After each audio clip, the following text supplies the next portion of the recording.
देनी चाहिए। खासकर दिवाली के समय में तो ये चीजें भूल से भी दूसरों को नहीं देनी चाहिए। अक्सर महिलाएं अपनी पड़ोसन को अथवा रिश्तेदारों को अपनी ये चीजें दे देती हैं, लेकिन ऐसी गलती कभी नहीं करना चाहिए। इसके भयंकर अशुभ परिणाम प्राप्त होते हैं। दोस्तों, माता लक्ष्मी की एक प्राचीन कथा में छिपा है वह महत्वपूर्ण ज्ञान जो हर स्त्री के लिए जानना अत्यावश्यक है। इस कथा के माध्यम से हम समझ सकते हैं कि घर की कौन सी 5 वस्तुएं कभी दूसरों को नहीं देनी चाहिए। जो भी स्त्री यह चीजें दूसरों को दे देती है, माँ लक्ष्मी उसके घर को छोड़कर चली जाती है। इसीलिए दोस्तों, आप इस कथा को पूरा जरूर सुने, क्योंकि आधा अधूरा ज्ञान घातक होता है। जो भी इस कथा को पूरा सुनता है, मां लक्ष्मी उसकी झोली खुशियों से भर देती है। तो चलिए, बिना देरी किए आपको वह प्राचीन कथा सुनाते हैं। दोस्तों, प्राचीन समय की बात है जब मध्य देश में एक अत्यंत समृद्ध और शोभायमान नगरी थी। इस नगरी में चारों ओर सुख समृद्धि का वास था और यहाँ के निवासी सुखी और समृद्ध जीवन व्यतीत कर रहे थे। इस नगरी में सुलोचना नाम की एक स्त्री निवास करती थी। सुलोचना अपने पति वाचस्पति और सास ससुर के साथ एक बड़े सुसज्जित घर में रहती थी। वाचस्पति एक वैश्य था जो अपनी मेहनत और ईमानदारी से अपने परिवार का पालन पोषण करता था।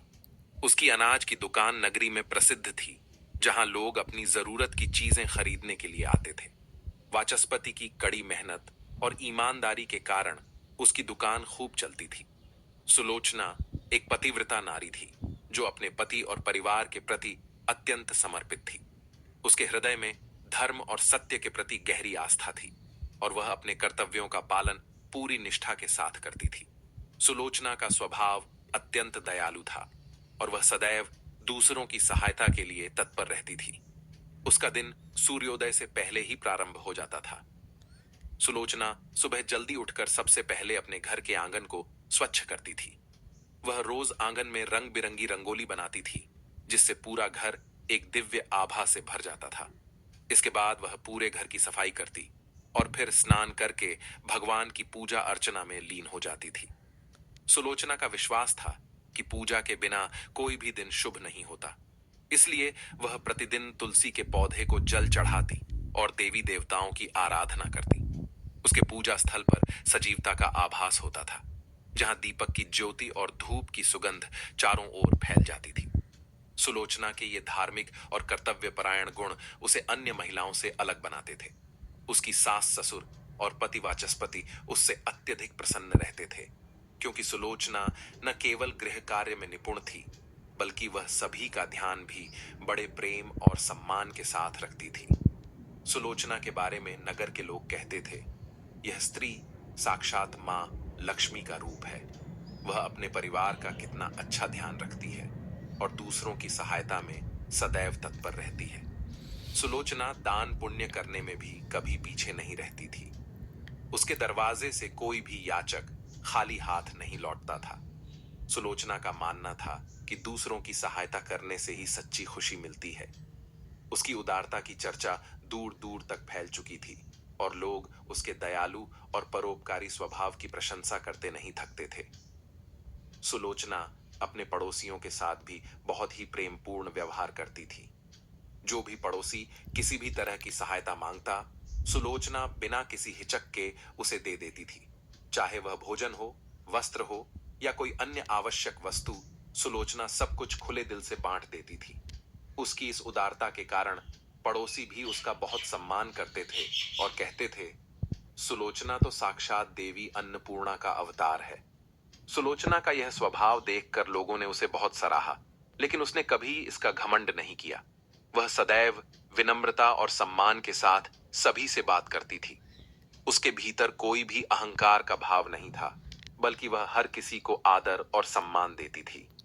एक दिन सुलोचना का पति वाचस्पति, जो अनाज का व्यापारी था, थके हुए कदमों से घर लौटा।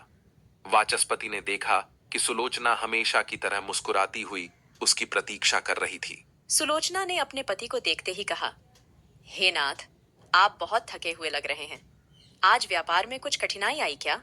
वाचस्पति ने एक थकी हुई मुस्कान के साथ उत्तर दिया, हाँ सुलोचना, आज का दिन कुछ कठिन रहा। व्यापार में उतनी सफलता नहीं मिली जितनी आशा थी, लेकिन तुम्हारा चेहरा देखकर सारी थकान दूर हो जाती है। सुलोचना ने प्यार से कहा, आप चिंता ना करें, सब कुछ ठीक हो जाएगा। भगवान पर भरोसा रखें। चलिए, मैं आपके लिए भोजन लगाती हूँ।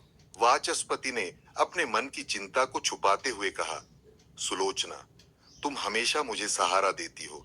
तुम्हारे बिना मैं कुछ भी नहीं हूँ। तुम्हारी सेवा, तुम्हारा समर्पण ही मुझे हर दिन आगे बढ़ने की शक्ति देता है। सुलोचना ने अपने पति की बात सुनकर मुस्कुराते हुए कहा, हे नाथ, ये मेरा धर्म है। मैं आपसे बहुत प्रेम करती हूँ और आपकी सेवा करना ही मेरे जीवन का उद्देश्य है। आप ही मेरे लिए सब कुछ हैं। इस प्रकार से सुलोचना और उसका पति दोनों ही एक दूसरे के साथ प्रेम से रहते थे और एक दूसरे का ख्याल रखते थे। फिर एक दिन दोपहर के समय सुलोचना रसोई में काम कर रही थी। तभी उसकी पहली पड़ोसन वासंती, जो उसकी अच्छी मित्र भी थी, उसके घर आई। वासंती का चेहरा चिंतित और थका हुआ लग रहा था। जब उस पड़ोसन ने आवाज लगाई तो सुलोचना रसोई घर से चलकर बाहर आ गई तो उसने देखा कि उसकी पड़ोसन खड़ी हुई है। सुलोचना ने उसका स्वागत करते हुए उससे कहा, आओ वासंती बहन, आज कैसी हो? तुम्हारे चेहरे पर चिंता की रेखाएं क्यों हैं? कुछ परेशानी है क्या? सुलोचना की पड़ोसन वासंती ने थोड़ा संकोच करते हुए कहा, सुलोचना बहन, आज मेरे घर पर अचानक बहुत सारे मेहमान आ गए हैं। मुझे जल्दी जल्दी रोटियां बनानी है, लेकिन मेरे पास चकला बेलन और तवा नहीं है। क्या तुम मुझे थोड़ी देर के लिए ये चीजें दे सकती हो? मैं काम खत्म होते ही लौटा दूंगी। सुलोचना ने उसकी चिंता भांपते हुए प्रेम से कहा, वासंती बहन, इसमें चिंता की क्या बात है? तुमने इतनी छोटी सी बात के लिए संकोच क्यों किया? यह लो, मैं अभी तुम्हारे लिए चकला बेलन और तवा लाती हूँ। फिर सुलोचना अपने रसोई घर में जाने लगती है। कुछ समय बाद वह तवा और चकला बेलन लेकर वापस लौट कर आती है और उसे अपने पड़ोसन को दे देती है। चकला बेलन और तवा पाकर वासंती की आंखों में आभार के आंसू छलक आए। उसने कहा, सुलोचना बहन, तुम हमेशा मेरी मदद करती हो। सच कहूं तो तुम्हारे बिना मैं क्या करती। भगवान तुम्हें सदा खुश रखे। सुलोचना ने मुस्कुराते हुए कहा, अरे बहन, तुम और मैं तो एक ही जैसे हैं। जब मैं तुम्हारी जगह होती तो तुम भी मेरी मदद करती। अब तुम चिंता मत करो और जाकर जल्दी से अपना काम खत्म करो। वासंती ने सुलोचना को धन्यवाद दिया और चकला बेलन और तवा लेकर चली गई। कुछ समय बाद सुलोचना फिर से अपने काम में व्यस्त हो गई थी कि तभी उसकी दूसरी पड़ोसन कमला आई। कमला का चेहरा उतरा हुआ और थका मांदा था। कमला ने सुलोचना के घर पर आकर आवाज लगाई। कमला की आवाज सुनकर सुलोचना किचन से बाहर आ गई और कमला के पास जाकर पूछने लगी, पधारो कमला बहन, क्या हुआ? तुम इतनी परेशान क्यों दिख रही हो? अगर कोई परेशानी है तो मुझे बताओ, मैं जो कर सकती हूँ जरूर करूंगी। कमला ने आंखों में आंसू भरते हुए कहा, सुलोचना बहन, मैं बहुत परेशान हूँ। मेरे घर में बहुत गंदगी हो गई है और मेरे पास झाड़ू भी नहीं है। मैंने अपनी पुरानी झाड़ू फेंक दी थी, सोच कर कि नई ले आऊंगी, पर अब कोई नई झाड़ू नहीं मिल रही है। घर गंदा हो रहा है और मुझे समझ में नहीं आ रहा कि क्या करूं। सुलोचना ने उसकी तकलीफ को समझते हुए कहा, कमला बहन, तुम इस छोटी सी बात के लिए इतनी परेशान क्यों हो रही हो? यह लो, मैं तुम्हें अपनी झाड़ू देती हूँ। फिर सुलोचना घर के अंदर चली गई और कुछ देर बाद वह झाड़ू लेकर वापस आ गई और उसने उस झाड़ू को कमला के हाथ में सौंप दिया। कमला झाड़ू पाकर बहुत प्रसन्न हो गई। कमला को प्रसन्न देखकर सुलोचना ने कहा, कमला बहन, अब तुम इस झाड़ू को ले जाओ और अपने घर की साफ सफाई करो। घर को हमेशा साफ और स्वच्छ रखना चाहिए। कमला ने धन्यवाद देते हुए कहा, नाइट में भी रेक लीकेज के डर से सीधा सोना पड़ेगा। स्टे फ्री सिक्योर नाइट्स, सिर्फ लॉन्गर ही नहीं, पीछे से वाइडर भी। सुलोचना बहन, मैं क्या कहूँ, तुम मेरे लिए भगवान के भेजे किसी दूत से कम नहीं हो। तुम्हारी यह झाड़ू मेरे लिए बहुत मददगार साबित होगी। मैं जल्दी से घर साफ करके तुम्हें लौटा दूंगी। सुलोचना ने उसे सांत्वना देते हुए कहा, कमला बहन, इसमें कोई हर्ज नहीं है। जब तुम्हारा काम खत्म हो जाए तब झाड़ू लौटा देना। तुम्हारा घर साफ सुथरा होना चाहिए ताकि तुम शांति से रह सको। कमला ने सुलोचना को धन्यवाद कहा और झाड़ू लेकर चली गई। फिर शाम होने को थी जब सुलोचना ने दरवाजे पर दस्तक सुनी। अब सुलोचना की तीसरी पड़ोसन रुक्मिणी उसके घर पर आई थी। रुक्मिणी का चेहरा उदास और चिंता में डूबा हुआ था। फिर सुलोचना भी चलकर रुक्मिणी के पास आ गई और बड़े ही प्रेम से उससे कहने लगी, रुक्मिणी बहन, आज तुम्हारा चेहरा इतना उदास क्यों है? अगर कुछ समस्या है तो मुझे बताओ, मैं जो कर सकती हूँ जरूर करूंगी। रुक्मिणी ने थकी हुई आवाज में कहा, सुलोचना बहन, मेरी बेटी को देखने के लिए आज लड़के वाले आ रहे हैं, पर मेरी चिंता का कारण यह है कि मेरे पास उसे पहनाने के लिए अच्छे कपड़े और गहने नहीं हैं। हमारे पास जो भी थोड़ा बहुत था वह सब बीमारियों में खर्च हो गया। अब क्या करूं ये समझ में नहीं आ रहा है। अगर तुम कुछ मदद कर सको तो मेरी बेटी के लिए कुछ गहने और एक साड़ी उधार दे दो। मैं वादा करती हूँ काम खत्म होते ही सब लौटा दूंगी। सुलोचना ने रुक्मिणी की तकलीफ समझी और उसकी आंखों में आंसू देखे। उसने अपने मन में सोचा, कितनी मजबूर है यह, अपनी बेटी के लिए कुछ भी नहीं कर पा रही है। फिर उसने प्रेम से कहा, रुक्मिणी बहन, चिंता मत करो, तुम्हारी बेटी मेरी छोटी बहन जैसी है। मैं उसे कैसे बिना साज सज्जा के छोड़ सकती हूँ। ये लो, मैं तुम्हें मेरी सबसे अच्छी साड़ी और गहने देती हूँ। इन्हें पहनकर वह किसी राजकुमारी से कम नहीं लगेगी। रुक्मिणी की आंखों में कृतज्ञता के आंसू छलक पड़े। उसने कहा, सुलोचना, तुमने मेरी बहुत बड़ी चिंता दूर कर दी। मैं कभी नहीं भूलूंगी कि तुमने मेरे लिए क्या किया है। भगवान तुम्हें सदा सुखी रखें। फिर सुलोचना घर के अंदर चली गई और कुछ समय बाद वह साड़ी और कुछ गहने लेकर लौट कर आ गई और उसने वह साड़ी और गहने अपनी पड़ोसन को दे दिए। सुलोचना ने उसे साड़ी और गहने देते हुए कहा, हे रुक्मिणी बहन, तुम्हारी बेटी का जीवन बसने वाला है। यह बहुत खुशी की बात है। अब तुम जल्दी से तैयारियां करो और इस बात की चिंता मत करो। ये साड़ी और गहने लो और अपनी बेटी को पहना दो और बाद में इसे लौटा देना। रुक्मिणी ने सुलोचना को धन्यवाद कहा और वह बड़ी ही प्रसन्न होकर साड़ी और गहने लेकर चली गई। अपनी सभी पड़ोसन की मदद करके सुलोचना को बड़ी प्रसन्नता हुई। फिर जैसे ही रात होने को आई, सुलोचना ने दरवाजे पर एक और दस्तक सुनी। उसकी चौथी पड़ोसन कुछ मांगने के लिए उसके घर पर आई थी। जब सुलोचना ने अपनी पड़ोसन की आवाज सुनी तो वह चलकर उसके पास आ गई। वह उसकी पड़ोसन गौरी थी। उसके चेहरे पर चिंता और परेशानी के भाव थे।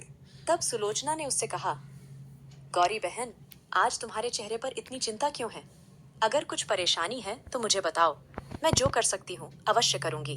गौरी ने दुखी स्वर में कहा, सुलोचना बहन, आज मेरे घर में बहुत परेशानी है। मेरा बच्चा बहुत भूखा है और मेरे पास उसे पिलाने के लिए दूध नहीं है। मैं नहीं जानती कि अब क्या करूं। तुम हमेशा दूसरों की मदद करती हो, इसलिए मैं तुम्हारे पास आई हूँ। क्या तुम्हारे पास थोड़ा दूध हो सकता है जिसे मैं अपने बच्चे को पिला सकूं? सुलोचना ने गौरी की हालत देखी और उसका दिल भर आया। उसने तुरंत कहा, गौरी बहन, इसमें कौन सी बड़ी बात है? तुमने मुझसे पहले क्यों नहीं कहा? यह लो, मैं तुम्हें अभी थोड़ा दूध देती हूँ। तुम्हारे बच्चे की भूख सबसे महत्वपूर्ण है। फिर सुलोचना घर के अंदर चली गई। थोड़ी देर बाद वह अपने हाथ में एक कटोरी में दूध लेकर वापस आ गई और उसने वह दूध का बर्तन अपनी पड़ोसन गौरी के हाथ में दे दिया और उसे प्यार से कहा, गौरी बहन, ये लो दूध। तुम्हारा बच्चा भूखा होगा। ये दूध गाय का है, इसे तुम अपने बच्चे को पिला दो। गौरी की आंखों में आंसू छलक आए। उसने कहा, सुलोचना, तुम नहीं जानती तुमने मेरे लिए कितना बड़ा काम किया है। भगवान तुम्हें और तुम्हारे परिवार को हमेशा खुश रखे। मैं तुम्हारा यह एहसान कभी नहीं भूलूंगी। सुलोचना ने गौरी से कहा, तुम मेरी बहन जैसी हो। तुम्हारे बच्चे का पेट भरना मेरे लिए सबसे जरूरी है। अब जल्दी जाओ और अपने बच्चे को दूध पिलाओ। फिर सुलोचना की चौथी पड़ोसन गौरी ने सुलोचना को धन्यवाद कहा और दूध लेकर अपने घर लौट गई। सुलोचना की चौथी पड़ोसन के जाते ही सुलोचना के घर से देवी लक्ष्मी भी चली जाती है। देवी लक्ष्मी के जाते ही घर की रौनक समाप्त हो जाती है। माता लक्ष्मी के जाने से घर में दरिद्रता प्रवेश कर लेती है, लेकिन सुलोचना इस बात से अनजान थी। मां लक्ष्मी के रूठ कर जाने से आगे उसके साथ जो होने वाला था, इसकी उसे कल्पना भी नहीं थी। सुलोचना अपने सभी पड़ोसियों की मदद कर देती है और प्रसन्न होकर घर का काम करने में लग जाती है। फिर रात होते ही उसका पति घर पर लौट आता है। सुलोचना अपने पति को प्रणाम करती है और उसकी खूब सेवा करती है और रात को दोनों पति पत्नी आनंद से सो जाते हैं। और फिर दूसरे दिन सुलोचना और उसका पति दोनों जागते हैं तो उन्हें एक बहुत ही बुरी खबर कानों पर पड़ती है। एक आदमी दौड़ते हुए सुलोचना के घर पर आता है और सुलोचना के पति से कहता है, हे भाई, कल रात को किसी ने आपकी दुकान लूट ली है, सारा माल गायब है। सुलोचना का पति एकदम से घबरा जाता है और दौड़ते हुए अपने दुकान पर जाता है तो देखता है उसका सारा माल किसी ने लूट लिया है। वह देखता है कि उसके दुकान में रखा हुआ सारा धन भी चोरी हो चुका है। वह वहीं बैठकर रोने लगता है और भाग्य को कोसने लगता है। फिर वह दुखी और निराश होकर घर पर लौटता है तो सुलोचना वहीं पर खड़ी होकर उसकी राह देख रही होती है। वह सुलोचना के पास आकर खड़ा हो जाता है और कहता है, सुलोचना, हम बर्बाद हो गए, हमारा सारा धन चोरी हो गया है, सारा दुकान खाली हो चुका है। सुलोचना कहती है, आप चिंता न कीजिए जी, हमारे घर में अभी बहुत सारा धन रखा हुआ है जिससे आप फिर से व्यापार शुरू कर सकते हैं। फिर सुलोचना अपने घर की तिजोरी में देखती है तो वह भी पूरी तरह खाली दिखाई देती है। उसके अंदर का भी सारा माल अब चोरी हो चुका था। यह देखकर सुलोचना बहुत दुखी हो जाती है। उसे समझ में नहीं आता कि यह कैसे हुआ। सुलोचना का पति उस पर बहुत क्रोधित हो जाता है और पूछता है, सुलोचना, और निराश होकर घर पर लौटता है तो सुलोचना वहीं पर खड़ी होकर उसकी राह देख रही होती है। वह सुलोचना के पास आकर खड़ा हो जाता है और कहता है, सुलोचना, हम बर्बाद हो गए, हमारा सारा धन चोरी हो गया है, सारा दुकान खाली हो चुका है। सुलोचना कहती है, आप चिंता न कीजिए जी, हमारे घर में अभी बहुत सारा धन रखा हुआ है जिससे आप फिर से व्यापार शुरू कर सकते हैं। फिर सुलोचना अपने घर की तिजोरी में देखती है तो वह भी पूरी तरह खाली दिखाई देती है। उसके अंदर का भी सारा माल अब चोरी हो चुका था। यह देखकर सुलोचना बहुत दुखी हो जाती है। उसे समझ में नहीं आता कि यह कैसे हुआ। सुलोचना का पति उस पर बहुत क्रोधित हो जाता है और पूछता है, सुलोचना, सच सच बताओ, हमारे घर के अंदर रखा हुआ सारा पैसा कहाँ गया? सुलोचना कहती है, मैं घर पर ही थी, सारा धन तिजोरी में ही था, किसने इसे चुरा लिया पता नहीं। सुलोचना का पति कहता है, ये जो तुम दूसरे लोगों को घर पर बुलाकर खिलाती हो, अनजान लोगों को घर में बुलाती हो, उसी का फल है ये। उन्हीं में से किसी ने हमारे घर का सारा पैसा चुरा लिया है। क्रोध में आकर सुलोचना का पति उसे भला बुरा कहता है। सुलोचना की सास भी उसे बहुत कोसती है और कहती है, तुम ही इन पड़ोसियों को घर की चीजें देती रहती हो, बिना सोचे किसी की भी मदद कर देती हो। उन्हीं में से किसी ने सारा पैसा चुरा लिया है। घर के सभी लोग सुलोचना को भला बुरा कहने लगते हैं। फिर सुलोचना अपने पति को दिलासा देते हुए कहती है, हे नाथ, मैंने मेरे कुछ गहने हमारी पड़ोसन को दिए हैं, मैं उसके पास से गहने लेकर वापस आती हूँ। फिर सुलोचना उस गरीब पड़ोसन के घर पर जाती है तो देखती है उसके घर पर कोई नहीं होता है। वह स्त्री भी घर छोड़कर सुलोचना के गहने लेकर भाग गई होती है। सुलोचना निराश होकर घर पर लौटती है और अपने पति को सारी बात बता देती है। सुलोचना की बात सुनकर उसका पति आग बबूला हो जाता है और सुलोचना को भला बुरा कहने लगता है। सुलोचना